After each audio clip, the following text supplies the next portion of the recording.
All right, January is National Personal Self-Defense Month, so what better time to learn how to take care of business in case you ever need to. And of course, we hope you never actually have to, but Stacy Torchio, did I say that right? Torchio, yes, Torchio is here to talk about an upcoming self-defense course for women. Yes, and you are doing a class actually next weekend, so tell us a little bit about your background, because you have military experience. Yes, ma'am. So I've been in the Army for about 12 years now, active duty. Wow. And when I first got into self-defense, obviously the Army kind of gives you a little Reader's Digest course on it and basic training. So as I went on through the ranks and decided to progress it, and I went into Army Combatives, which is the Army's version of hand-to-hand combat, Brazilian Jiu-Jitsu, striking, kickboxing. So you're the perfect person for this. Yeah. Well, I hope so. We'll see. Well, I think we have a perpetrator in the studio who might come on in.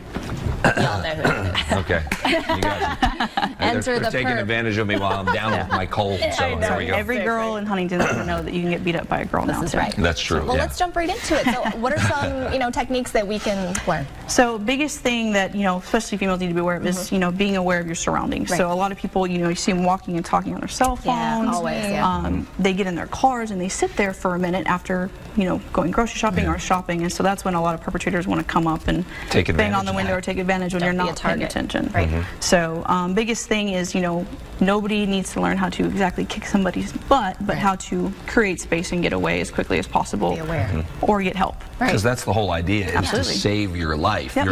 You're not attempting to pummel that person. Correct. You just want to get out, and get out of there. If I can teach you, 10 things, and there's one thing that you can remember to do, that one thing that may or may not save your life, then I've done, a good job. Okay. Absolutely. Okay, so what would be like a simple move that a woman could do, even if they're not that strong? Someone attacked you maybe at your car. The perpetrator comes usually from the front, or do they try from... It's mixed, so it just depends. If you were to come from the front, a lot of times they're going to come and reach for you with their arms. Yeah. So if you were to grab me by the wrist real tight, they're not going to expect you to immediately, they're going to be like, if you can either do something as simple as hitting their wrist bone. So show that again, how you did that, because I'm holding right there, and then I think I have a good grip on you. But so you want to take your dominant hand, obviously, and if you can remember to stabilize yourself, you're more stronger here. And if you can, sorry, Tim. Yeah, that's okay. No, that's good. But so show that again, because it's so quick that oftentimes people don't see. So you're taking that right over and taking it right over. So you're not even using your physical body, you're using his own against himself. Okay. Perfect. So this is a good tip. Okay. So a lot of women I think out there might be thinking, okay, maybe you're small, you're petite,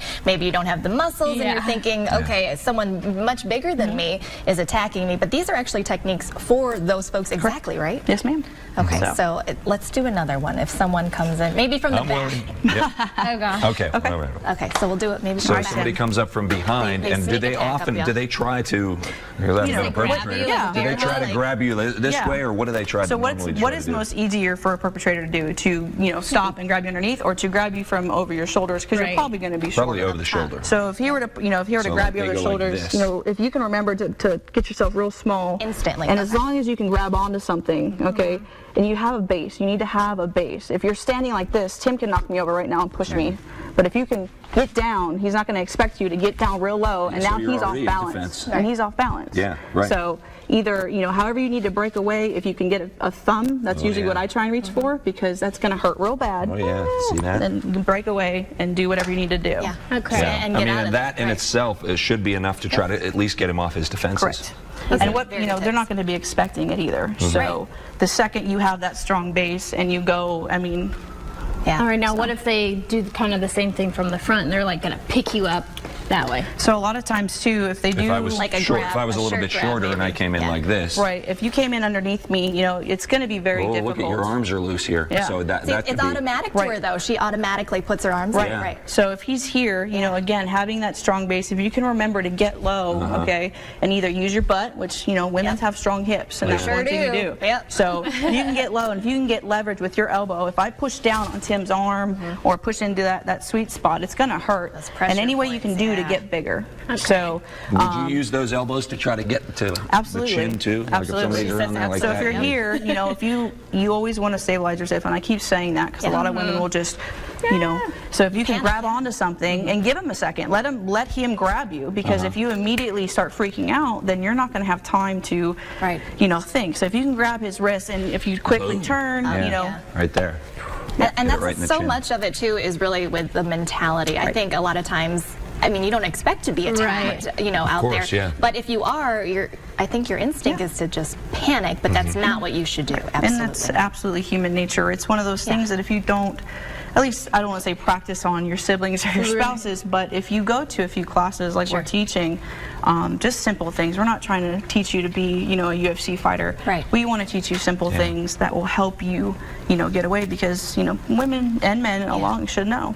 Do you recommend, a lot of women carry pepper spray? I was just about to ask that. A lot of women carry their keys in their hands. Yes. Can they be turned on women by an attacker, or is it? Do you recommend having them? If you have the proper training on it and you know how to use it, absolutely. But if it's something that you just buy at a store and you throw in your purse or you carry on your keychain and you don't know, you know, what thing to pull or how to push use it, it's not going to help you. So it's good advice, because it's all about training. It's all about knowing what to do. So even if you're unarmed and you don't have pepper spray or anything, you still should be able to fight somebody off. Absolutely. Okay, well, I want to point out that the class that you're going to be teaching next weekend is already full. So this is, I mean, this is kind of testament to the fact that so many women want to learn this, which is good. But there will be additional classes coming up in the future at Huntington CrossFit. So just keep an eye on their Facebook page if you're interested. That's great. Thanks for coming in. Thank you. Thanks, guys. Really appreciate it. Thank you. Good stuff.